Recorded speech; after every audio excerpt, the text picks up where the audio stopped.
있습니다. 어느 그러니까 인터뷰에서는 그 제왕적 대통령의 스타일이 외교에서도 이렇게 나오는 게 아닌가 이렇게도 또 지적하신 것 같더라고요. 이거 뭐 지금 윤석열 대통령이 하는 거면 제왕적 대통령하고 음. 같죠. 왜냐하면은 우리가 대통령이라고 하는 건 아까도 얘기했지만 네. 신중성도 있어야 되고 음. 결국 대통령이 된 자리가 네. 이게 민주주의 체제 하에서는 국민의 뜻을 받들어서 네. 그 정책을 이행하는 것 아닙니까? 네. 그러니까 사실상 우리가 대통령의 자리는 국민이 원하는 걸 신탁 관리해 주는 자리예요. 자기가 독자적으로 할 수 있는 게 아니에요. 네. 근데 그 국민의 어떤 의중을 반영을 해야 되는데 반영하지 않고 네. 내 결정이 옳고 국민은 따르십시오라고 하는 거라든가. 음. 그다음 뭐 우리가 지금 언론에 많이 나오지만 외교부의 의견이 제3자 변제에 대해서 외교부의 의견이 다른데 대통령이 네. 내가 책임질게 가자라고 하는 것들을 네. 네. 이런 일련의 것들을 본다라고 하면은 그 어떻게 보면 오히려 박정희 전두환 시대보다 더 대통령의 어떤 제왕적 권한이 있는 것 아니냐 하는 느낌이 듭니다. 우리를 당혹했게 했던 것은 지난 4월에 한미 정상회담 직전에 안보실장이 김성한 안보실장이 그만둔 거예요. 그런 거는 다른 정권에서도 보기 힘들었죠. 근데 뭐 그럴 수는 있겠죠. 뭐 인사 정책에 얼마든지 할 수 있고 그리고 뭐 나머지 남아 있는 사람들이 뭐 한미 정상회담 잘할 수 있다라고 뭐 확신이 있으면 하긴 하는 건데요. 그러나 대통령이 전반적인 정책 운영 스타일로 보면은 네. 그 어떤 분은 뭐 정책 독재라고 하는 표현도 쓰던데, 네. 그러니까 상당히 그 제왕적 성격이 상당히 강하죠. 그리고 대통령은 그게 대통령의 권한이라고 생각을 하는데 네. 한번 그걸 되짚어 볼 필요는 있을 것 근데 이제 같아요. 한일 정상회담, 한미 정상회담이 큰 이벤트들이 계속되고 있잖아요. 네. 이럴 때 이 정부의 외교 정책이 제대로 되고 있나? 다른 시각의 사람들은 어떠한가? 이런 것들을 한번 또 들어볼 만도 하잖아요. 혹시 대통령실에서 뭐 연락 같은 거 안 옵니까? 그런 건 없었습니다. 근데 뭐 제가 볼 때는 지금 정부에서 일하는 친구는 다 스마트하고 똑똑한 사람들인데 네. 그렇게 협의하는 스타일들은 아니고요. 협의는 안 해요? 왜냐하면 그 친구들은 답이 있으니까. 리오콘들은 답이 있는 거죠.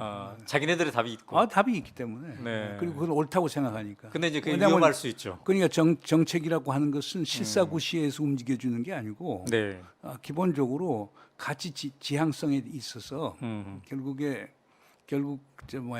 원하는 대로 가는 거죠. 그러니까 이걸 우리 뭐 어떻게 보면 그 옛날 뭐 병자호란 때 숙명 세력들 성리학의 네. 기초를 둔 네. 그건 가치 지향적인 거거든요. 답이 있는 거니까. 뭐 그 김상은의 뭐 주전파를 포함해서 그 시각이 하나 있고 그 당시 이제 주화파인 최명길이 같은 경우는 네. 실학파적 성격이 상당히 강하다는 거예요. 네. 실사구시의 성신이 강하고 역지사지가 상당히 강한데 네. 내가 볼 때는 지금 정부의 대통령을 모시는 분들은 그런 어떤 그 성리학적인 선악 판단론, 12를 나누는 12지론 이게 강한 것 아닌가 하는 생각이 듭니다. 그런 분들은 의견 묻지 않지 않습니까?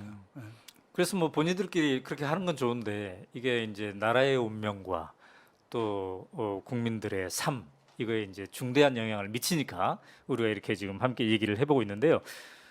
외교안보 문제는 참 풀기가 어려운 고차 방정식인 것 같습니다. 이제 역대 대통령들 쭉 지켜봤는데 그래도 이 대통령이 가장 외교안보를 잘 핸들링했다 이렇게 평가할 만하다면 어느 분을 저는 꼽을 뭐 수 있겠습니다. 노태우 대통령하고 김대중 대통령 두 분을 들겠습니다. 그래요. 네. 노태우 대통령은 북방 정책이라고 하는 걸 전개해 나가는 과정에서 그 네. 발상의 전환을 하는데도 상당히 의미가 있었다고 보고요. 네.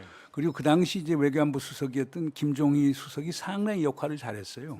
그 미국의 신뢰를 100% 받았던 네. 그런 분이었어요.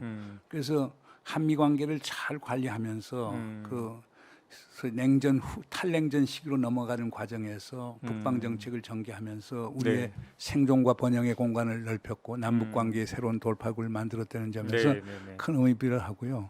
두 번째 김대중 대통령도 마찬가지예요. 그러니까 김대중 대통령은 노태우 대통령 때 만들어 놨던 남북 기본 합의서에 기초로 해서 지속을 하는데 우선 남북 정상회담을 최초로 했고 네. 그다음에 김대중 대통령의 큰 공헌 중에 또 하나는 뭐냐면 그분이 갖고 있는 어떤 지역주의 어떤 발상이에요. 네. 그게 전에는 한중일 삼국이 정상들이 만난 적이 없었거든요. 황생 아세안 정상회담을 하면 한중일 삼국 정상이 가서 거기에서 격가지로 만났거든요. 네, 네. 그래서 그때 이제 김대중 대통령이 당시에 주롱기 중국 총리하고 네. 오부치 일본 총리하고 얘기를 해서 이게 말이 되느냐, 우리끼리 만나자. 그래서 한중일 삼국 정상회담의 키트를 만들어서 네. 기본적으로 한중일 삼국이 잘 협의를 해야 네. 이 지역에서 우리가 냉전에서 벗어날 수 있고 우리 평화 번영을 가져올 수 있는 것 아니냐, 이런 발상을 냈던 것들은 상당히 의미가 있다고 봐요. 그러니까 김대중 대통령의 햇볕 정책이라고 하는 것 네. 또 있지만은 이 지역 정치를 보는 것, 그리고 뭐 하나는 어떻든 간에 뭐 지금 현 윤석열 정부에서 가치 외교를 강조하지만은 네. 그 당시 김대중 대통령의 그 가치 외교, 근데 그거는 목청을 높이지 않았죠. 조용하게 네. 동티모르 문제라든가 미얀마 문제라든가 그거에 대한 국제사회가 상당히 공헌을 했고 그 덕에 이제 노벨 평화상까지 받은 건데 그래서 그런 점에서 저는 두 사람을 듣고 싶습니다. 노태우 대통령과 김대중 대통령 두 분을 듣고 싶습니다. 예.